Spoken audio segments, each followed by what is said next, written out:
Chegamos ao último dia da nossa jornada sobre o poder transformador da oração. E uma pessoa perguntou para mim o seguinte: qual é a postura correta, certa, que nós devemos orar diante de Deus? E quando a gente olha para a Bíblia, por exemplo, a gente não vê um padrão sobre qual é a postura, qual é a posição do corpo, por exemplo, que nós devemos ter em relação ou quando vamos orar. A Bíblia mostra, por exemplo, pessoas que oraram de joelhos, pessoas que oraram em pé. Davi, por exemplo, em um salmo, fica muito evidente que ele estava deitado orando. Existem orações na Bíblia com o rosto no chão, uma oração, por exemplo, de humilhação. Existem orações na Bíblia em que Davi, também em um salmo, ele diz que está sentado. Então não existe necessariamente uma posição padrão para você estar diante de Deus. É claro que diante da presença daquele que é o soberano governador de toda a terra, nós devemos ter reverência, respeito e fidelidade. Mas Deus, ele exige mais do que uma posição externa, seja ela deitada, de pé, não importa, ele deseja um coração totalmente voltado para ele. E por que eu estou tocando nesse assunto? Porque eu sei que há pessoas agora que estão num leito de hospital e você não tem condições de se colocar de joelhos nesse momento. Você pode saber, ter a certeza de que aí, deitado numa cama de um hospital, se o seu coração estiver voltado para Deus, ele vai atender essa oração. Você pode estar nesse momento dirigindo o carro, sentado talvez num ônibus, por exemplo, como muitas pessoas acabam orando. E nesse momento, se o seu coração estiver totalmente voltado para Deus, ele vai ouvir, vai atender as suas orações. Você pode, no momento de extremo cansaço, de extrema opressão, colocar o rosto em terra e orar a Deus. Ele vai ouvir essa oração.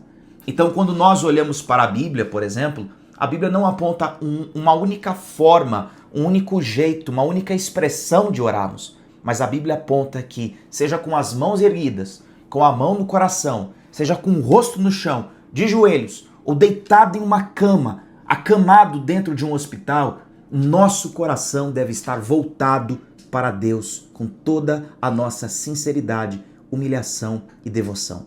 Vamos orar nesse momento? Você pode deixar daqui a pouquinho os seus nomes aqui embaixo nos comentários, porque eu me comprometo, junto com a minha esposa, a hoje ainda pegar todos esses nomes e orar por você que está no hospital, por você que está enfrentando e precisa de uma porta que se abra para você. Não é questão de luxo, não é questão de ostentação, é questão de sustento, de pão, do pão nosso de cada dia na sua mesa, de você, mãe, que sofre, luta por um filho, isso tem tirado seu sono, sua paz. Eu vou orar por cada situação hoje ainda. E eu quero então já aproveitar esse momento para orar com você.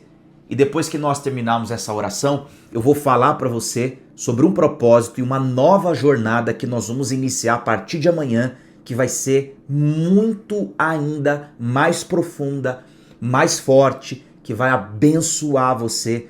Daqui a pouquinho eu vou falar para você. Vamos orar juntos então? Se você pode, feche os seus olhos. Senhor Deus, eu oro nesse momento por aquelas pessoas que durante esses dias elas se colocaram diante de ti com sinceridade.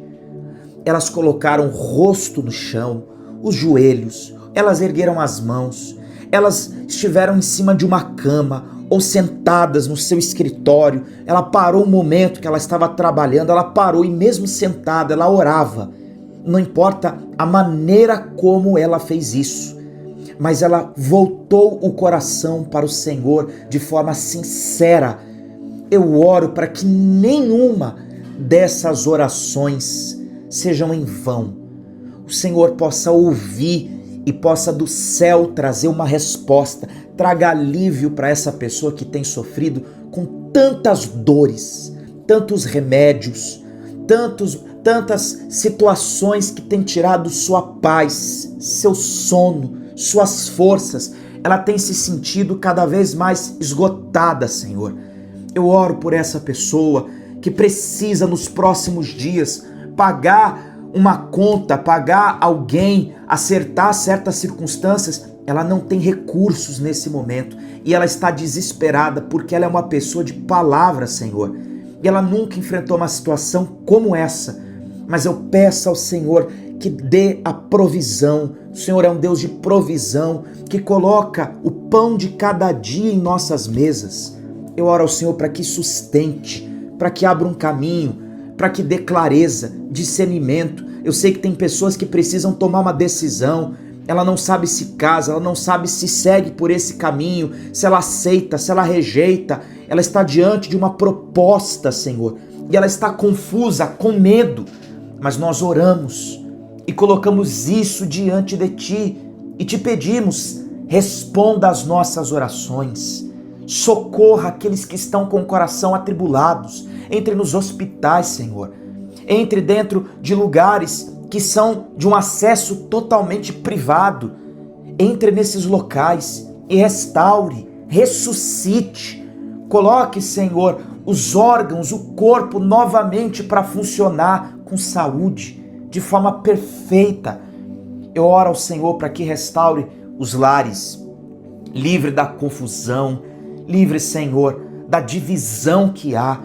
Eu oro ao Senhor para que o Senhor possa salvar aqueles que estão distantes, que se sentem fracos espiritualmente, que se sentem nesse momento culpados por um erro que cometeram. Perdoe, Senhor, que o Senhor possa mostrar o seu amor, a sua misericórdia, a sua compaixão e possa restaurar aqueles que não estão feridos no corpo, mas na alma, que se sentiram decepcionados com uma religião, com pessoas, com um grupo e se distanciaram de Ti.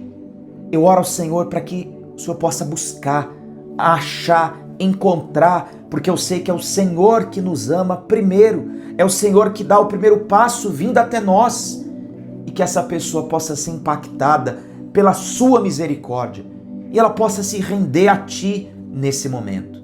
Nós entregamos cada oração que fizemos aqui e eu sei que o Senhor ouviu, eu sei que o Senhor atende, que o Senhor recebe cada uma dessas orações. Eu oro por cada comentário que está aqui embaixo, de cada pessoa, Senhor, que o Senhor receba em Tuas mãos e possa atender por amor ao Seu nome e em nome de Jesus Cristo. Assim seja e graças a Deus. Bom, eu acredito que cada uma das nossas orações que nós realizamos, sem dúvida, eu tenho certeza que elas chegaram até Deus e que já agora você já deve perceber essa paz no seu coração. Algumas pessoas já têm relatado o quanto isso tem transformado suas vidas e eu tenho certeza que algumas outras vão perceber, vão enxergar essa presença real de Deus nas suas vidas e a transformação que ela vai acontecer. A partir de amanhã, domingo, eu continuarei aqui sempre nesse horário de meio-dia, mas dessa vez nós vamos entrar numa jornada de 9 dias de oração e será uma oração especial. Em Mateus capítulo 5 até o capítulo 7, Jesus ele faz a sua maior, mais extensa pregação. E ali está registrado os principais ensinamentos de Jesus, de todas as palavras maravilhosas, profundas que Jesus ele ensinou, as principais que nós devemos observar com cautela, com cuidado e com profundidade, estão lá em Mateus capítulo 5 ao 7. E é o que nós conhecemos como Sermão do Monte. Então, a partir de amanhã, nós vamos orar em cima destas palavras, as bem-aventuranças que Jesus deixou para os seus discípulos, seguidores, para aqueles que creem no seu reino e no seu nome. Então, amanhã, domingo, meio-dia, eu quero que você tire um tempinho para orar, será bem objetivo, de 7 a 8, 9 minutos no máximo. Nós vamos orar em cima de cada bem-aventurança pelos próximos 9 dias. Você pode se inscrever aqui nesse canal, deixar sua curtida aqui nesse vídeo, isso é muito importante para que mais pessoas possam receber e orar junto conosco, possam ser alcançadas por essa mensagem.